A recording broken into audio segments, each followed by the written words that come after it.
All earnings are not created equal. We know this, and I know it frustrates some people how things move. You can have two companies that both beat on earnings per share, both beat on revenue. One skyrockets, one tanks. It's frustrating as hell. We get all that stuff.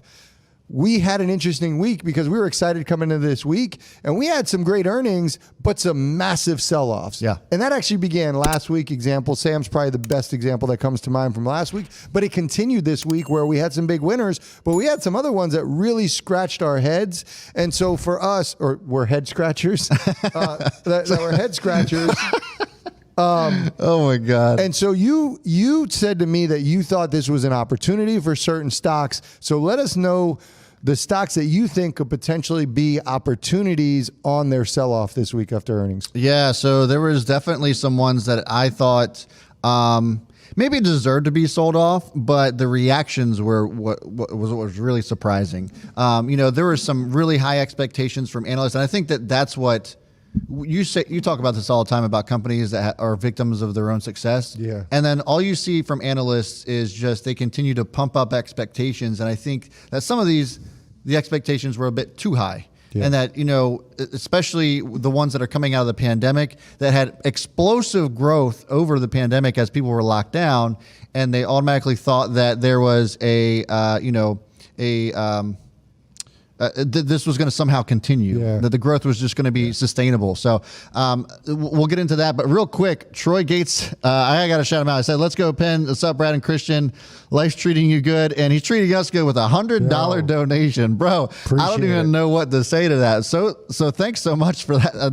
That's incredible. Thanks so much for the donation and helping support the channel. Appreciate it, brother. We got 100. We got 1,000, 5,000 going once, going. I'm just. I wish I could talk like an auctioneer right now. Could you imagine if we got a 5,000?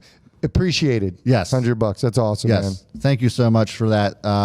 That's incredible. I don't even know what to say. That's pretty awesome.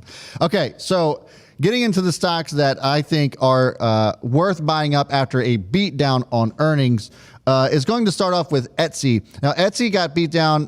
We talked about this last night during our reactions to Etsy's earnings. They came in, they beat earnings, but missed on revenue expectations and lowered their guidance slightly.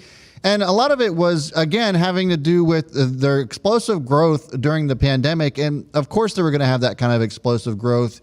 And I don't know if it was reasonable to think that they were going to have 400% increases year over year, but somehow analysts were setting that expectation. So it's almost like we were setting them up for failure. Now, what I will say is that Etsy is continuing to improve and grow. So that's the positive thing. They're just not going to grow like they grew over the pandemic. So this is one that I think is worth grabbing up. We look on the daily charts, and this one I think is worth probably snagging here at the 180 mark. I was looking at this as it fell below the 200 earlier today, and I was getting a little bit nervous for Etsy holders, but I really like the fact that if this closes up over 185, the 200-day to 50-day moving average where they both meet here, I think you're going to be in good shape for Etsy. Man, I just a general comment. I think this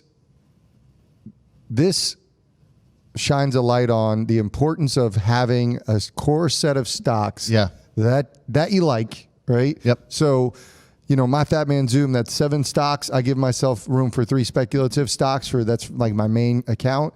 And if you can do that, so my philosophy is, if I just focus on those 7, learn as much as I can about those 7, I could already know what I believe the value of the stock is. And when earnings come out, I can make quick decisions based on, okay, what is the information? How is it looking? Is this a real reaction? And I should know already, hey, if Tesla goes to 550, I'm buying it all day. You should, I should know that about all of them. And admittedly, I'm not on top of it as much as I want to be just because of other reasons, but that's really my goal and that's my intent. And so these shouldn't be as hard decisions for me if I'm like, okay, Etsy's one of my big ones. I know what's going on. I know where it needs to be. Yep. And not that I'm automatically jumping in, but if it hits that number, I should already have an alert. I'm looking at it, and now it's just about when, not if. Yeah, absolutely. And that's a perfect segue into Pinterest because it's the same thing. We saw explosive growth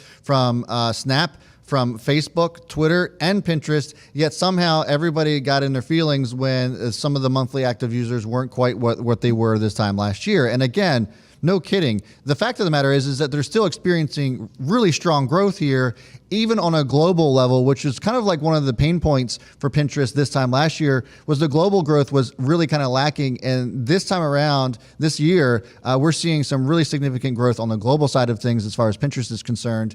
As small businesses continue to reopen and as more people go out and start spending, businesses, especially small businesses, are going to need companies like Pinterest to get their name out there. And so I think that this is still very undervalued. Technically speaking, I like the fact that this held up over $57 a share. When we reacted to this earnings call last week, I had mentioned that it's got to go hold up above that $50 mark before I would start to feel much better about it. It looks as if that's bottomed out there, and I really like Pinterest here all the way down at $60.25. Yeah, Etsy and Pinterest, I think both will benefit off of any stay-at-home issues. We're already seeing more and more companies, I think, extending the stay-at-home.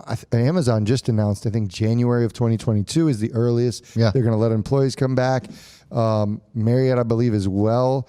There's a couple of companies that have done that. So also bear that in mind. Not only the brand loyalty, not only just believing in the company and have good fundamentals overall, but they could actually benefit off of any future move based on the Delta variant. Right, exactly.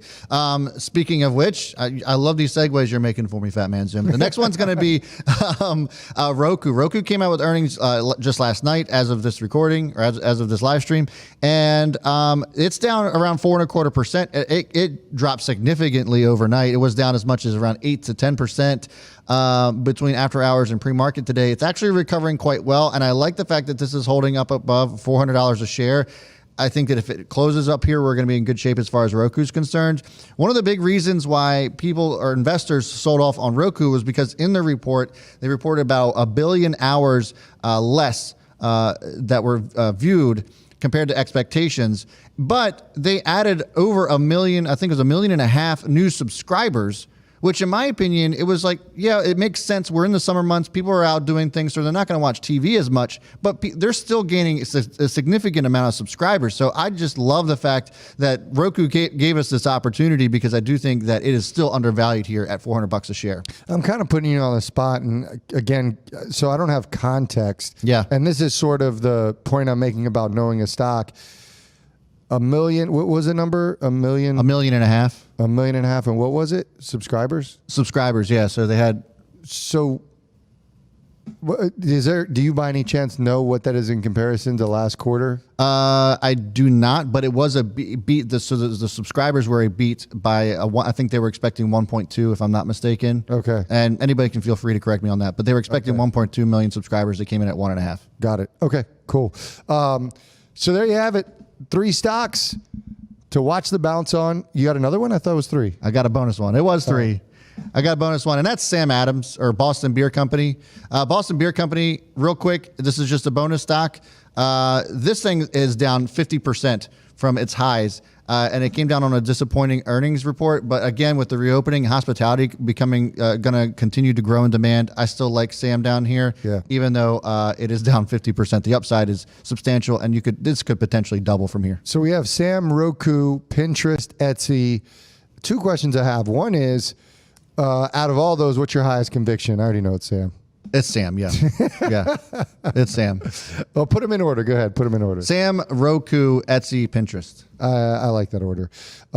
Could maybe flip Etsy and Roku, in my opinion. But I agree. Sam's got to be at the top of that list. Yeah. The other question I have is, you personally, is this more of a public portfolio position that you're looking to get into? If so, like one or potentially all of them. And then the second question is, is it that, or is it, this is a deal, I'm going to set it in my long-term account and just kind of forget it? I think this is definitely something that I really have been eyeing up Pinterest and Roku as a potential to add into the Own the Chaos account. Okay.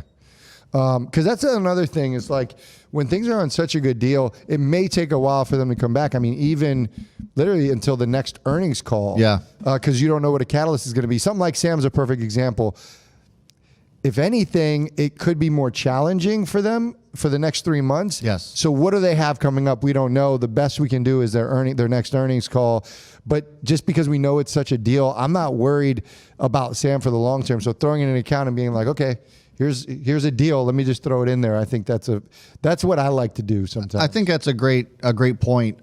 You look at Sam, and it still hasn't really found a bottom since its earnings call, and that's why I mentioned looking at Roku and Pinterest to putting into the Own the Chaos account, because they have seemed to have found themselves a decent bottom. You look at Roku, obviously, back up over $400 a share, which I really like, up over the 50-day moving average, and then you have Pinterest, which has clearly held support at that $57, $56 mark, and is starting to move back up. If it breaks up over that $62 resistance, I really like this as a solid buy. So those are the two I'm looking at for a shorter term type of move. Sam's something that you might just want to continue to average in on, because at some point, this is probably going to get pretty explosive. And to your point, perhaps it might be their next earnings. Yeah, and Charlie Connor says, patience with Sam, set it and forget it. Yeah. Absolutely. Guys, in the comments, put the stock that you're looking at that maybe got hammered after earnings that you think is a good buy opportunity, and make sure you give the like and the thumbs up.